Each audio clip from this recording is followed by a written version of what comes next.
What's going on, everybody? Welcome to the Run the Sims PGA DFS research preview show for the Procore Championship this week. My name is Drew Matthews, also known as Red Kachik. Little background on me as people gather in here for the first show of this fall swing. We'll talk through the schedule for the fall events and stuff like that. Mainly known for PGA DFS. I won the Millie Maker back in 2018. We run a site called fantasygolfbag.com that has a ton of data for both PGA DFS and just PGA Tour data in general. So we'll look at that tonight as well as we dive into the tournament starting tomorrow. And then we will jump into the Run the Sims tools to run some lineups and some sims and see who is being spit out with a $14,400 price tag on Scotty Scheffler. So we'll get to know each other better as we go through the season and hopefully into 2026 as well. But like I said, I will have the chat open. And for now, this is just being streamed on YouTube on the Run the Sims live channel. But you're more than welcome to drop questions in here, and we'll obviously have some natural transitions between some of the tools as we kind of dive through the data for the golf course, some players, stuff that we want to look at for this week specifically. And, we can always go to the basics for PGA DFS. I know people are on different sides of the spectrum for looking at deep diving data on the golf course, on players' recent form, specifically for fitting the golfers' data for the tournament upcoming, or people on the other side of the spectrum. They just want to get some decent projections, some good range of outcomes, run some sims, and hopefully hashtag print. So we can accommodate all of those strategies and concerns as we dive through this. So without further ado, we'll kick off this first show for the Procore starting tomorrow. So we might shift this show around. Obviously, Brian is watching this, or probably watch it back, and the other guys as well. So we can kind of shift around the agenda, and I'll kind of approach this first show kind of how I would approach the week, especially using tools like we have at Run the Sims. You can use code FGB and get 10% off your first month or first subscription if it's an annual package, etc. So you can use code FGB. I did not throw a banner up there, so Brian, of course, will probably yell at me for that. But we can do this really quick. If I can type.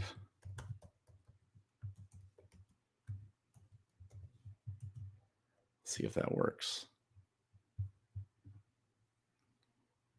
Not a banner, but it is on the screen. So yeah, code FGB at runthesims.com, and that'll get you 10% off. And I'll hit on that a couple times during the show. But let's dive into this. Let me shift this view around that makes a little bit more sense. I think that's probably good. That might be even better. No, it's not. It's not better. Let's do this one. Okay. So, like I said, this is kind of how I would approach the week. I do a podcast for Fantasy Golf Bag on Sunday or Monday, depending on the event and when the last one finishes. So I dive into a lot of the course stuff there and some high level stats. So we'll touch on all of that for tonight. And then, like I said, we'll kind of get a better idea of the agenda and what people want to look at or talk about as we progress through this fall swing and then into 2026 season. So, as always, just kind of starting off with the golf course. That's where I start, and this will give us a good idea of what to look for some players.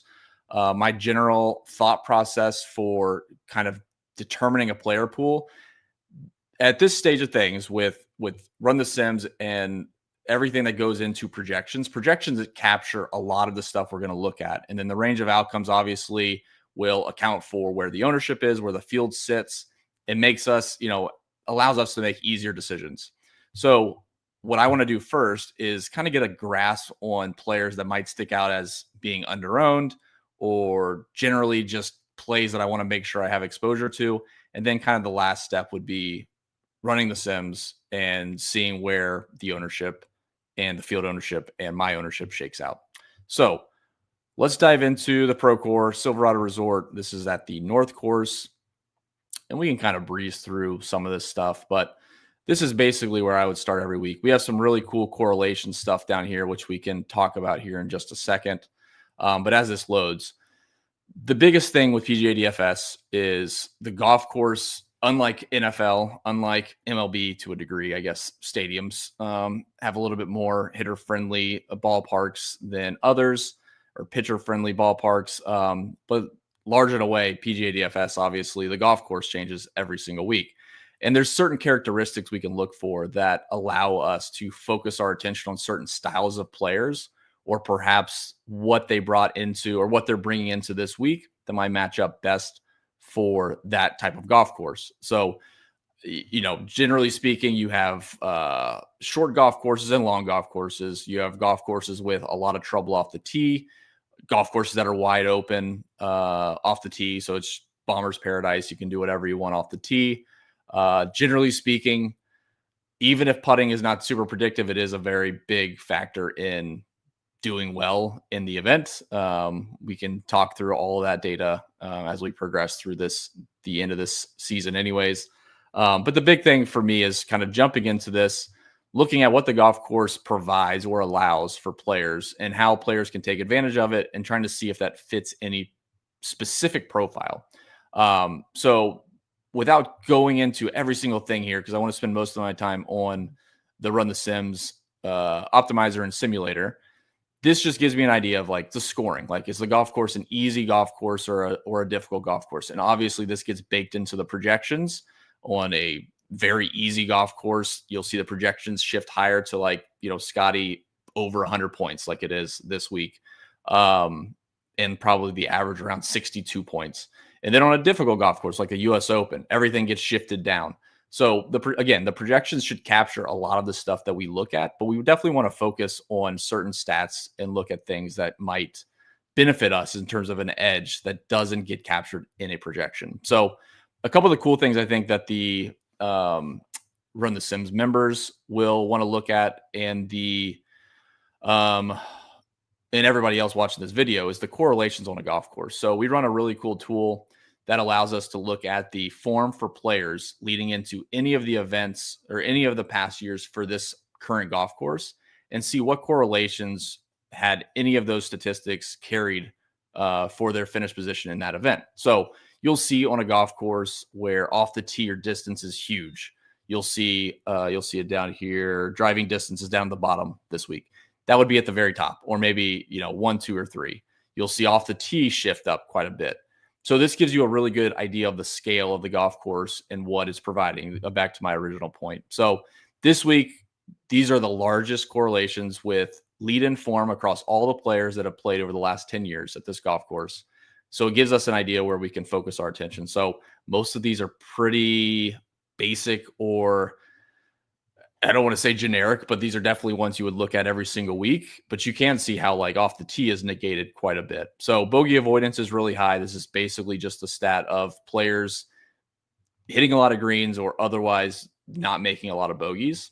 Strokes gained tee to green is any of the data from their tee shots into the green. Doesn't count putting.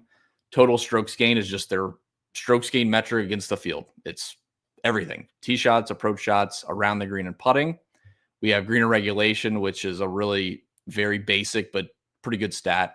And that is just hitting the green in 2 shots on par 4s, 1 shot on par 3s. And this is all relative to the field. So those are like the main ones. IQ stat is a custom stat, which we can talk about in the future. So for me, like when I look through this, not only are these like the most correlated, it also gives a big bump down to driving accuracy, strokes gained off the tee. Strokes gained putting is not very correlated here, which is nice to see. And then driving distances is negative, in fact. The other couple of things we'll look at, and then we'll dive into a few players and kind of make sense of like the Scotty Scheffler situation. Driving accuracy, driving distance, all of those stats are over here on the right-hand side. The one that sticks out most to me, or the 2 things that stick out most to me, is missed fairway penalty, which is this box right here, and this distance penalty at 0.17. Those 2 stats kind of set up the entire golf course for me, understanding if this golf course is going to provide a benefit to longer hitters The missed fairway penalty gives us an idea if the rough is penalizing, like if missing the fairway is going to be a bad thing or it doesn't really matter. So both of these are down and shaded green, which basically means missing the fairway is not a big deal and length is not a big deal. So there's a bunch of other stuff we can go through. And again, I'll anticipate some feedback from everybody that watches this tonight or on replay, and we can dive through. I'm happy to go pretty deep on any of the data stuff because that's obviously my bread and butter and kind of my background with this stuff. So we will dive into one more tool using these stats and kind of negating the off the tee stuff and just kind of see where guys shake out. And then we will hop into the run the sims and run some lineups, run some sims, and see what a 14K price tag for Scotty Scheffler yields us versus all these other guys playing in the Ryder Cup. So obviously top 12-ish players on the PGA Tour, what their price and their ownership shakes out to be for us.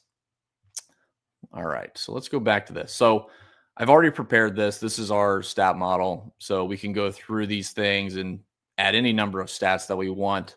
So like I said, we are pretty focused on, you'll see it actually right here pretty easily. So I do a weighted model just to kind of give us an overall model ranking. So these are all the stats. I included driving distance. I was tinkering with this earlier, but it's weighted at 0. So the ones that we just talked about, bogey avoidance, I normalized this. So 22%, strokes gained total, 15%, strokes gained off the tee. I did weight a little bit at 10%, tee to green at 18%, green regulation at 10%. And then the IQ stat, again, is a custom stat we have. I have that at 15%. So what that does for us is we can do it in two ways. We can go down the salaries. Scotty, number one. First and foremost, disclosures on Scotty not being number one. That's a big red flag. And people joke about that on Twitter, but it's definitely a real thing where his game is at now and how consistent he has been. There's honestly no time frame because we can shift this. We can look at longer term form. We can look at short term form. We can look at the number of rounds that we want to, if we want to go way back, we think 100 rounds is good sample size. I lean kind of in a mix. I would lean closer to like the last 3 months. That's my preference. Anything further than that, you lose a little bit of the recent form. But that's besides the point. All to say is, if Scotty, anything you run in here, and we have back testing tools, we can go back to any year, any event. So some cool stuff. But like if Scotty is not number one, you probably want to rethink something. Anything, just do something different to ensure he is number one. Unless you're just goofing around, you're throwing, driving distance at 100% and Rory's up there. Otherwise, this probably isn't that predictive. So Scotty number one, Jackson Koivin, he's a young guy out of Auburn. I believe he's still an amateur. I don't think he turned pro because he just was playing in the Walker Cup last weekend. He's at 8,500. We have Russell Henley at 3. You do see the sample sizes here, which obviously everyone being smart that subs to run the sims understands the sample size conundrum. But yeah, we could go through those salaries really quickly and just kind of spot check guys that stand out as being poor plays in their range. And then obviously when we run the lineups in the sims, that's where we kind of just let the numbers do what they do. And I did run some earlier and on our own stuff as well, like the 14K price tag doesn't sim very well. I think in hand builds, people will try to make it work. It's very uncomfortable. And I don't love guys under 6,600 this week. But like I said, we'll run the sims and see what it actually shows. I'm pretty sure it's kicking out most of the Scotty Scheffler lineups down. And I believe Brian mentioned to me earlier, hopefully that's okay to reveal, Nerdy had ran his stuff and showed that Scotty's equilibrium frequency was 5%, and we have him projected around 25%. So it sounds like most people are going to be the sharper people, if I can, are probably going to be on the underweight side of Scotty this week.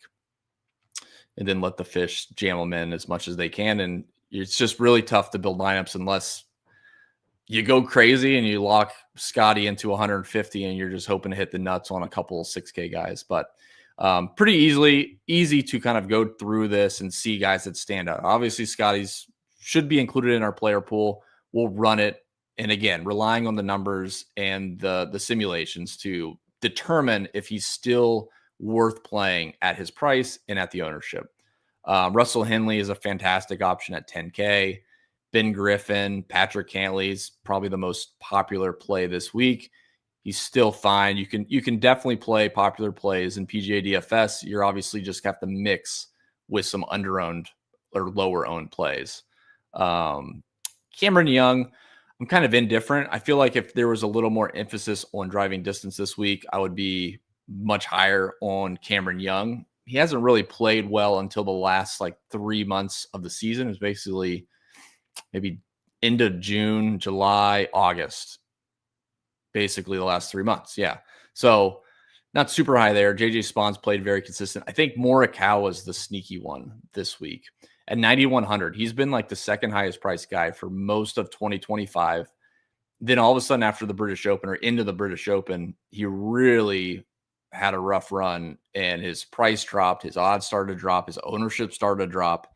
And one thing you'll notice with DraftKings pricing is it basically follows ownership on the prior week. It follows odds and all the other stuff for the salaries. But you will notice as guys are undervalued, we'll say like Colin Morikawa, I would say is 9,100, assuming he doesn't come in at 10-1 odds in his next event.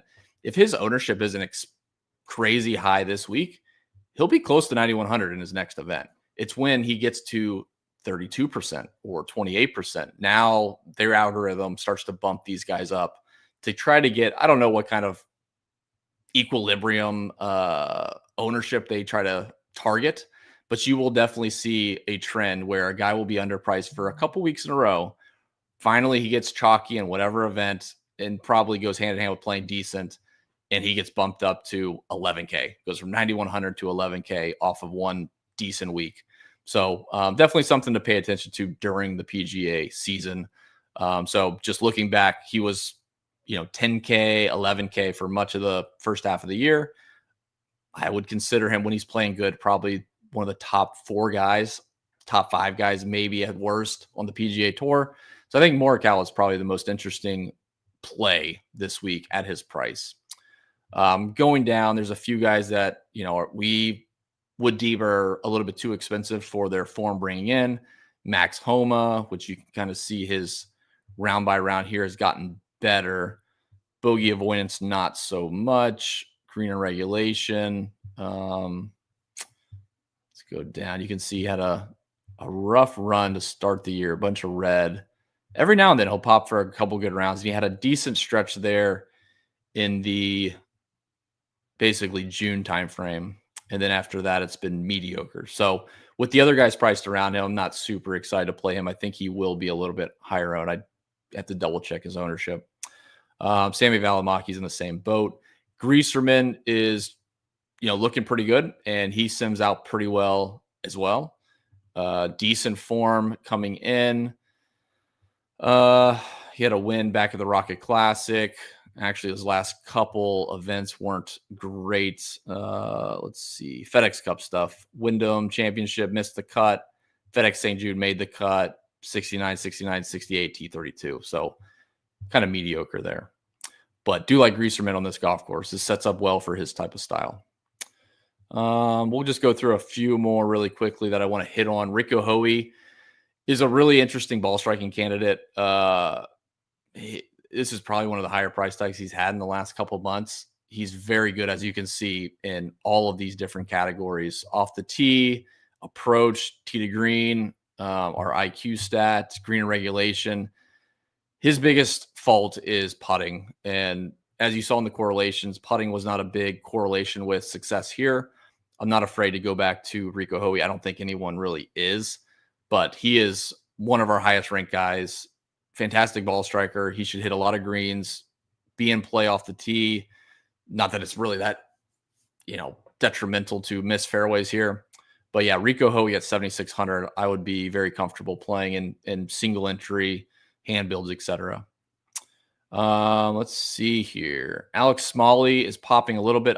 I don't love that play. That is one that I would probably go against the grain a bit for Alex Smalley. Cameron Champ looks pretty good. He has won this event before and is coming in with much better form than he had the last couple years. I think he had a couple missed cuts in a row. So Cameron Champ is a good one to look at. And then we'll try to hit on a couple cheap guys, just so like if you're hand building or monitoring stuff. The perfect way to do this is obviously I probably have to work with Brian a little bit on manipulating the player pool. The best way to do this is to take a nice chunk out of anything. Like if you export this to Excel and like, hey, I really, I spot check this bottom range. Go the other way. I spot check this bottom range, and like anybody in the bottom, 50 guys, I just don't want in my player pool at all. Like a nice, easy way to upload a pool that doesn't have the worst 50 guys. And then from there, you can go spot check and figure out because sometimes the guys that check a lot of boxes don't necessarily perform. Like they're good plays in a vacuum. Doesn't mean you have to just jam in every single person in the top 10. So like there's decisions to be made. Like the Alex Smalley was 21st, I think, or 20th. Like I would go against that a bit. Michael Thorbjornsen, kind of the same thing. So, but yeah, that's where we would stand. The same thing with Ben Coles. He's 8th here at 6,900. I don't know I can't remember what his ownership is, but that'd be another one I would go against the grain a bit, especially cheap guys. He's had decent form, but I don't want to play him if he's popular. And fortunately with the Sims, it shouldn't give us too many of him with our projections in there. So actually, but he is a good one at 8,700.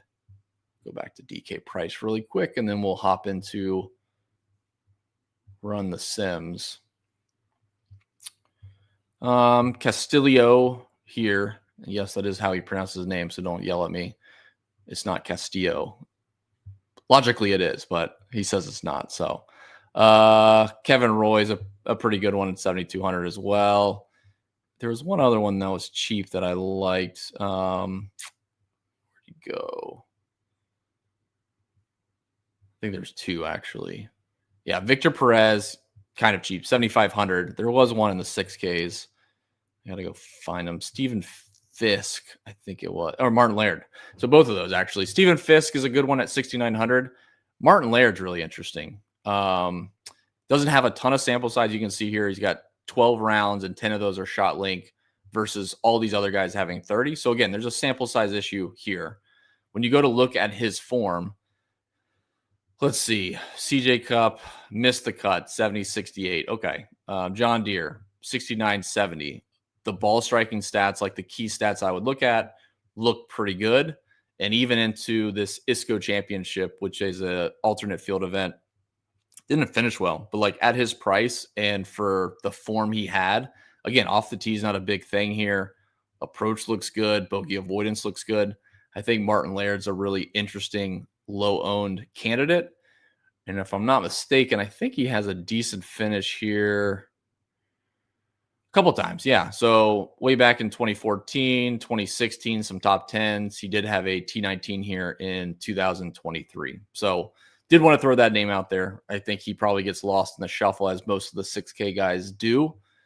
But I'm interested in playing Martin Laird, at least to sweat it for 3 holes before he blows up. So we'll see how that goes.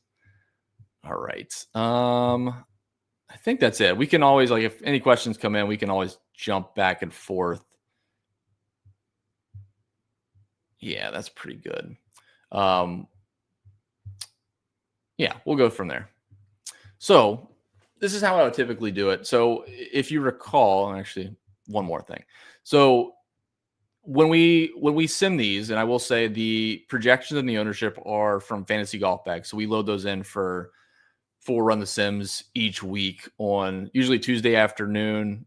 Today was Wednesday morning, just updated the ownership, but usually it's Tuesday afternoon, and then you can run this, and with the ownership and everything, you should get some pretty good lineups.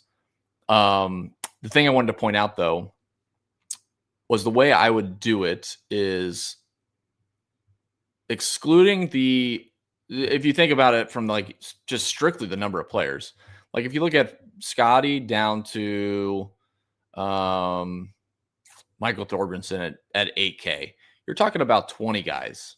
Pretty easy to sift through 20 guys and make some stands. You don't have to make stands, but instead of just running the Sims wide open, it's much easier to say like, you know what, JT at whatever ownership he's at, was he at 15%? You say, okay, just X amount. Not even going to think twice about it. We'll leave Scotty in there, see what happens.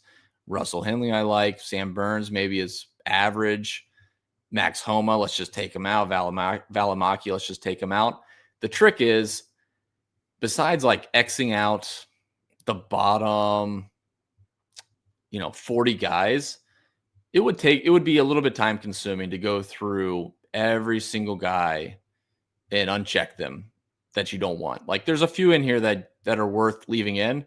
I would rather just leave them in and let the Sims do it. So like I said from the beginning of the show, projections incorporate a lot of the recent form, the course history, everything that you're looking at manually.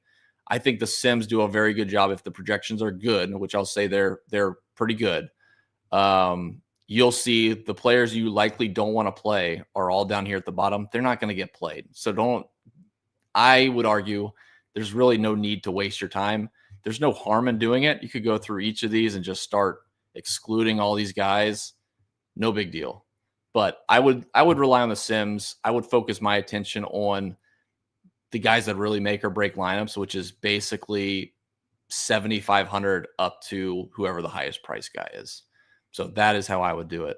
I will leave in, I X'd out a few guys at the bottom, but I'll leave in JT, who I don't want to play. And who was the other one? Who was that? Homa and Valimaki. So like those are a couple guys I would X out and not think twice about it. So a couple things we can do. So we have our projections loaded in there. We have our ownership loaded in there.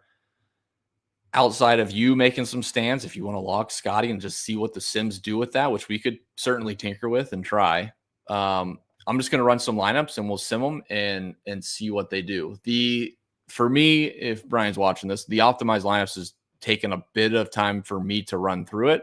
So for tonight, which I don't think is a big problem, the quick lineups is basically what I do in my own process anyways, just to get a bunch of lineups and then sim them. But the settings I will change is I'm going to update my unique per lineup to 3. If you look through a nice pool of lineups, maybe up to 150, you could go down to 2 for a couple groups, but 3 is still plenty of, congregating around a core and also having some diversity. So, I mean, I've recommended to guys that have done 5 lineups, obviously, but even 10 lineups or 20 lineups, like you can go up to 4 and you're only circulating through 2 guys that could be common. You're at least spreading your pool out. And, the shady portfolio optimizer probably handles some of that anyways, but there's plenty of ways to tinker with this to get a little bit more diversity. So 2 at a minimum, would never go to 1. You will, I don't want to say you'll lose your ass, but you could burn through some entry fees pretty quick when you realize like, man, I got no 6s through the cut because I have this one guy, there are 2 guys that are 6,500 in every other lineup. So try to spread it out a little bit. I like 3 and max exposure, 40% is pretty safe. You can look through any of the top players' exposures. Every now and then you'll see somebody, especially with Scotty in some of these events, you'll see them at like, 55 to 65% exposure, but it would be to that type of player. Otherwise, you could go through any of the top players and most are going to be 40 to 50% on the top end and then stagger down about 5% until it gets into the teens and then it's all spread out. So I think 40% to 50% is fine. Again, it's just max exposure, just diversifying your lineups to use in the Sims. Salary range doesn't really matter. I'm more on the side of having a broader pool and again, let our numbers do the work. So you could, most good lineups honestly end up about 49.4 to 50K. You'll see the optimal every week is going to be not every week, but most weeks, it's going to be 47.3 or something stupid. For good lineups, 49.4 is a nice floor.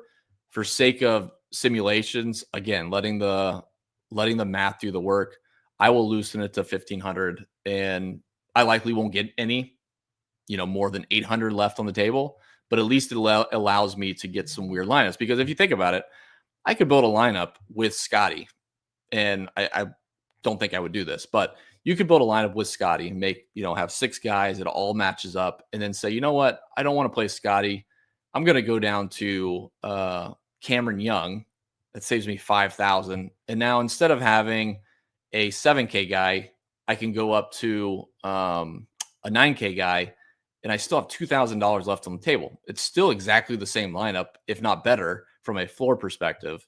And it's just not using up all the salary. So again, all is to say, I try to be a little bit more broad when running the initial pool, and then you can start to fine tune it a bit if you want.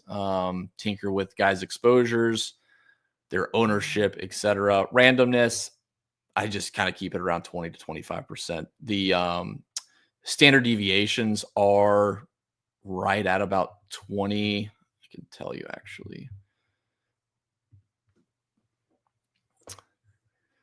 So like Scotty is at 26. So this is standard deviation with a cut. So like the cut this week obviously adds a lot of deviation. The least is going to be for Scotty. But like the standard deviation, these guys are close to 80 points on average. And you're talking about a standard deviation of 30 points. So you could even just do 35% if you wanted to really be diverse. I don't think there's any wrong slider for randomness outside of 0 or 5. So we'll do 35 today. And I think that's it. Again, if you have any questions, you can pop them in there. Let's run some lineups. They have different pool sizes. So they have small at 444, medium at 4705, ran quite a bit quicker, and then large at 47. Took a little bit longer. I know most people are probably playing in the larger field anyway, so let's just run that for now. See how long that takes. Hopefully not too long. And Brian just sent me a message to update. The Shady tool is available as an option right here, but it's not available for golf yet. So stay tuned for that. So I think all this stuff stands in terms of the diversification.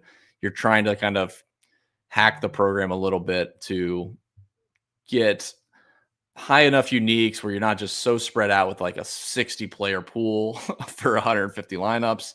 And then the salary range, like I said, when we run this and it finishes, you'll see it congregate around, certain players. You'll get a pretty good idea of where the player pool stands. But yeah, that would be my workaround for now. I'm glad he said that because I did try that earlier and it didn't run. So, okay.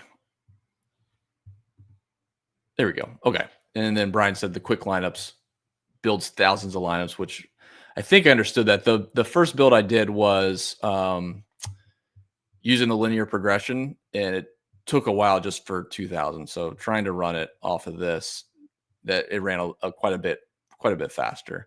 And honestly, I don't really care about linear progression at this stage of things. It's kind of, I think Brian's talked about this quite a bit too. I mean, just throw in a bunch of lineups and then it'll figure out which ones are actually good. I don't need to just run it top to bottom for the best. So I think it runs it automatically. I'll rerun it. And then there's a few things that popped up over here, Brian, we could talk about on the side. But we can kind of look through the top guys. Like Trevor Cohen was a cheap guy we looked at. He's probably getting jammed in too much. But let me run this. I think it runs it on its own, but let me run it again. And you'll see all the salaries are already close to 50K, which makes sense. Like it's still trying to maximize the projection. One of the things I like to look at is the ownership, seeing how that's spread out. Like people, I did this, in fact, for the Millie Maker for the Masters, was I put a hard cap at 90%, which is kind of on the high side, but for the Masters, it's a small field. And again, trying to be a little bit lenient to make sure I don't pigeonhole myself into the same build, the same build over and over. So using a max ownership, which you can do on the settings side here, you can use projected ownership constraint. That's a good thing. You could set it at 90. You can see these are projecting out pretty well. You can set it at 60 and try to get some really low owned guys in there. Okay, that one seemed to run and it looks the same. So let me check this one really quick.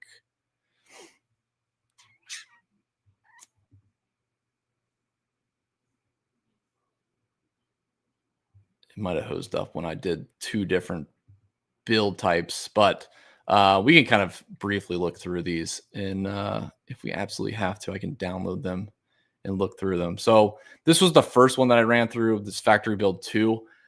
I like this quite a bit. If you look through the first grouping of players, I don't know how small this is. 1 second.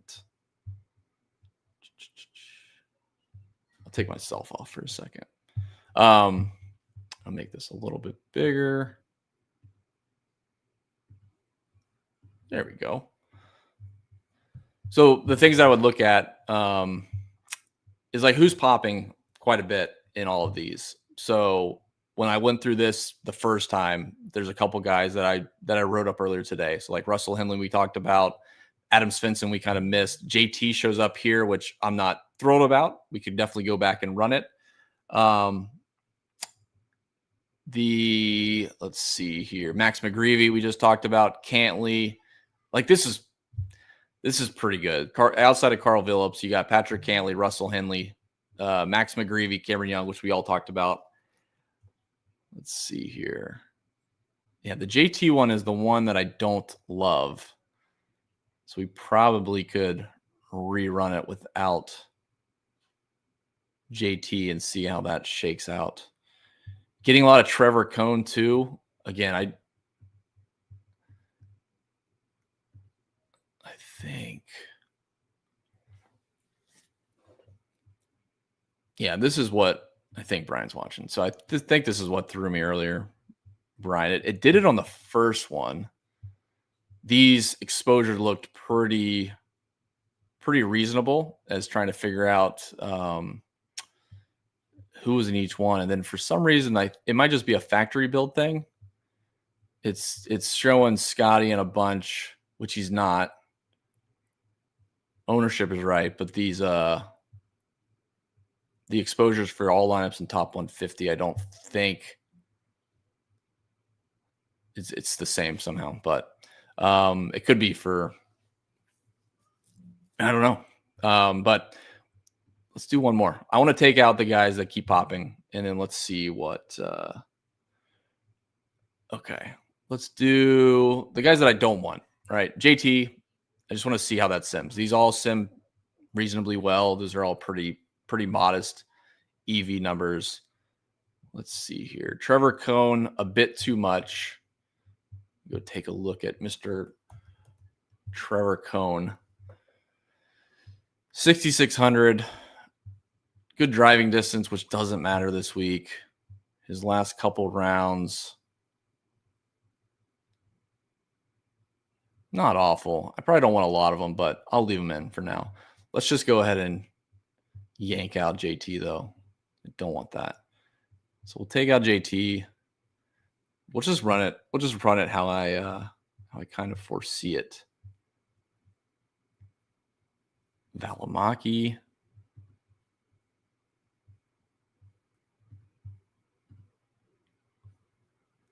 And Homa. All right, let's try it a different way. So we'll do 1,000 for now, just so that we don't sit here, or I don't sit here staring at it for too long. Uniques per lineup 3. Max exposure, I want to bump it down, so we'll do 40%. Salary range 48.5. And then randomness 35. We'll bump salary range back up. Do 49.2. We'll do it at 8. And then let's run that. See how long that takes.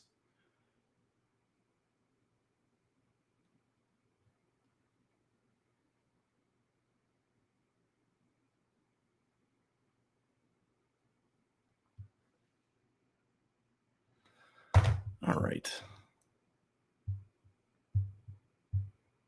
So that'll run for a second. Let's see.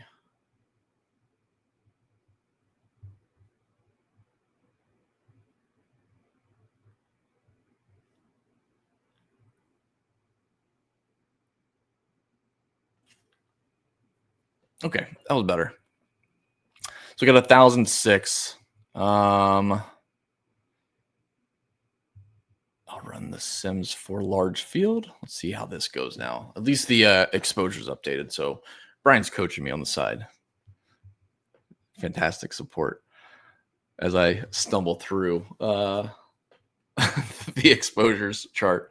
So we'll let that run and we'll see where that shakes out. So at least we took out the guys. Then again, you have your own personal preference. You can run it, rely on the numbers. Don't necessarily hate that, but also I want to have a little bit of control over who I'm staring at. One Friday afternoon, sweating 6 of 6s, and it's like I knew I should have taken out JT. After all this JT talk, congratulations to him on his victory this week.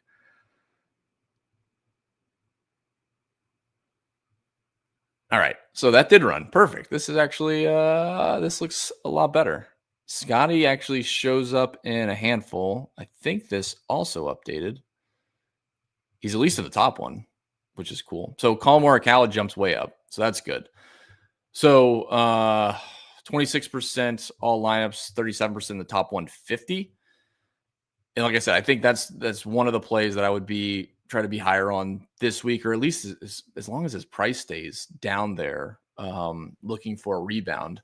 So we have Cantley, McNeely. We didn't talk too much about, but don't mind that at all. Honestly, all the top exposures are like the mid high price, quote unquote, studs. So that makes quite a bit of sense. So the collective group of the floor sims out really well, not just the ceiling for Scotty. See where Scotty actually fell. So Scotty's down here, only in 7% of lineups, which is interesting. I kind of want to tinker with a lock of Scotty and see what happens. He probably, I guess he would show up in all the top 150s, but I'm curious if the EV changes for him.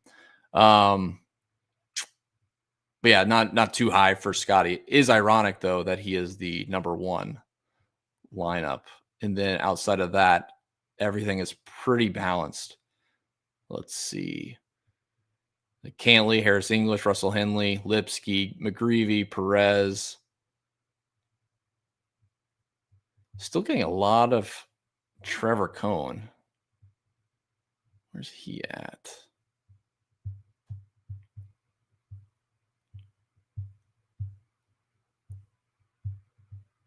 It's only 1% in the top 150, 7% in the pool. Interesting. Okay. Well, I could definitely see that the guys that I want to be highest on, Morikawa, Cantley, it's all, again, I guess I can look at it right here. It's basically all these guys priced. If I can scroll. Nope. All these guys basically in the 9s and the 8s. So you got McNeely here at 9. Cameron Young, click the wrong button. Morikawa at 9,100. Cameron Young, 9,300. Patrick Cantley, 9,500. Russell Henley at 10K. So it's really leaning us into a more balanced build for the collective group of lineups.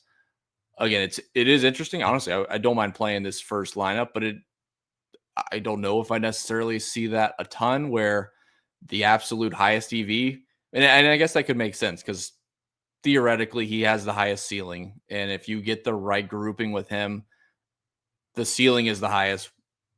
With any lineup, the ceiling is going to be the highest with Scotty.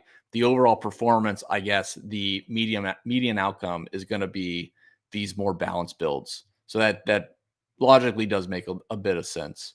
Let's lock Scotty. Let's just see if that'll run. Let's just bump it down to 500. Mainly for sake of time, because I don't want to stand in dead silence. We'll keep the 3. Yeah, when you lock players, you gotta, which I don't lock players very often, but you gotta consider the combinations a bit. I'm gonna bump it to 2 with Scotty being locked. Okay, let's run that. Max exposure. Gonna bump that up too. Let's see if we can get uh a little bit more gravitation to certain players. Let's run that and see what happens.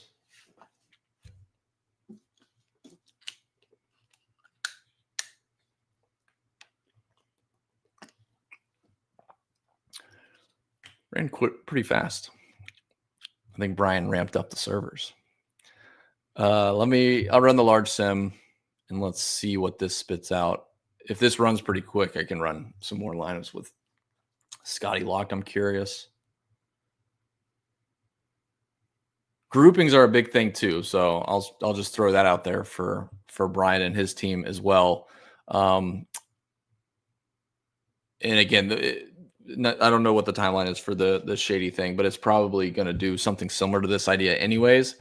But a big thing with any non-positional sports, which is like golf, MMA, tennis, you like the one single exposure for players is important to look at. Groupings or pairs is a huge potential problem. So what I mean by that is, let's just say we're not locking Scotty. We have him we just match the field. He's in 25% of lineups. But in those 25% of lineups, he's 100% with Trevor Cohn, as an example. So being able to see pairings or monitor your pairings is a big deal.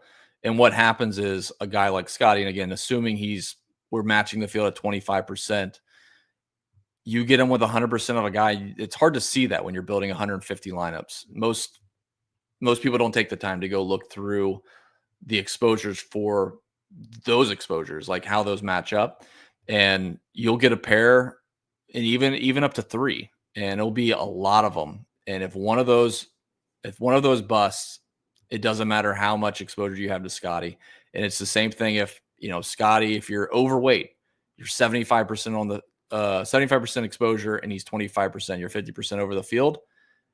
You're paired 100% with Trevor Cohn somehow, or you're 100% with Trevor Cohn or Miles Russell.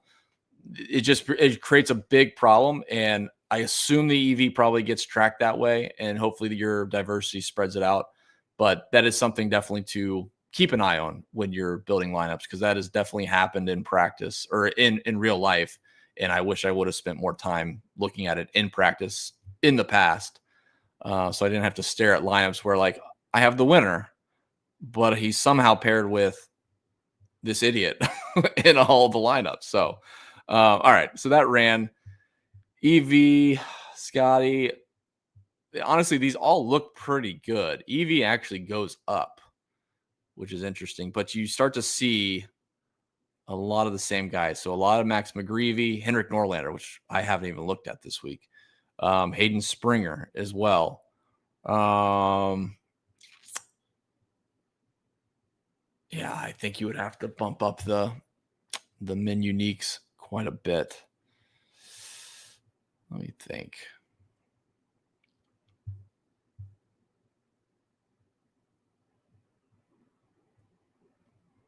Yeah, it's not too bad, but you can definitely start to see, we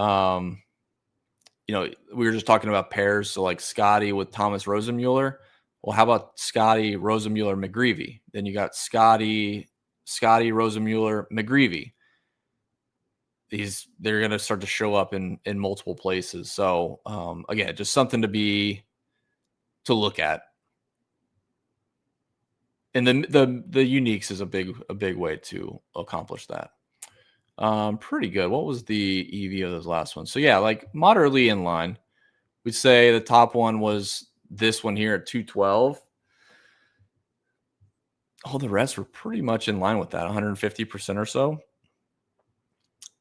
And this is what the exposures look like. So I would be willing to bet Trevor Cohn and Lauer, both cheap guys, paired with Scotty quite a bit. And that's why I think I prefer this build the most.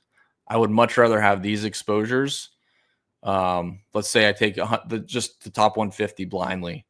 I would much rather have these exposures: Morikawa, Cantley, McNeely, Young, Spahn, Batia, Burns, English, at relatively high exposure over the field compared to Scotty, and then Cone, Lauer, Lipsky, Merritt, Neesmith.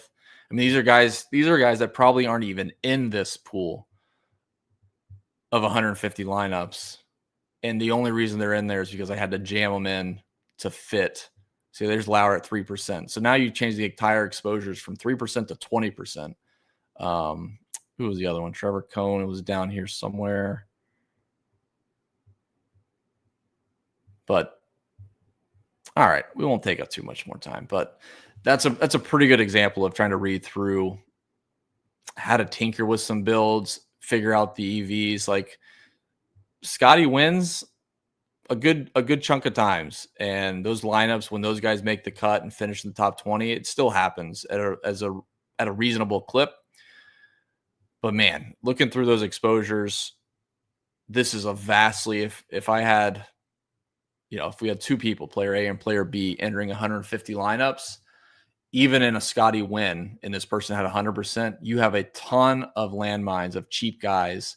And now if they crush, even if one of them crushes, you're still having to rely on a couple other cheap guys. This is such a better build because even with the win equity at their price, it's reasonably high. All of them, honestly, you have much higher win equity per lineup, I think, with these guys than just Scotty, because the win equity on these guys are like less than 1% to win. So you got a 30% chance or 24% chance for Scotty Scheffler to win. You're negative, or you're negative. You're less than 1%, less than 1%, less than 1%, 4%. It's pretty weak. That'd be my stand. This would be much better. So, and like I said, that was wide open. The Sims, threw a Scotty in there. Hooray if he wins. We got one lineup with him. But the math kind of shakes it out where all of the floor with their ceiling outcomes, their floor outcomes, you're going to fare much better having these balanced lineup construction this week. And honestly, it makes it just visually, I've been doing this a long time, but when you see such a steep drop off from 14K, it is very likely he wins. It's very likely that he wins, but the lineup construction changes so much. It changes so much versus having the 8,800. I think it's 83.33 is the average salary per player for 6 players on DK.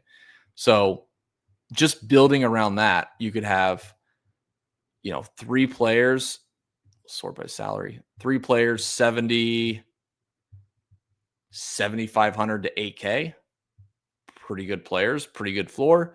And you could have 3 players, 8K to 9K. And these are all pretty good. Obviously, I'd try to get some 9K guys, but I think the lineup construction is much better when you have such a wild spread between the most expensive guy and a pretty reasonably strong field, to be completely fair. So, and have the odds up. Let's see. Make sure I get my percentages right. Scotty 30%. So 30%, and then it drops off quite a bit. 6% for Russell Henley, 6% for Cantley, but all of these guys are pretty close. I mean, within like 2 percentage points to win. So again, looking at a floor, looking at win equity, building with 4 of these guys versus 1 Scotty, and then all these less than 2% to win or 1% to win, I'll take the latter. Or former. I can't remember which one I listed first. All right. Hopefully that helps.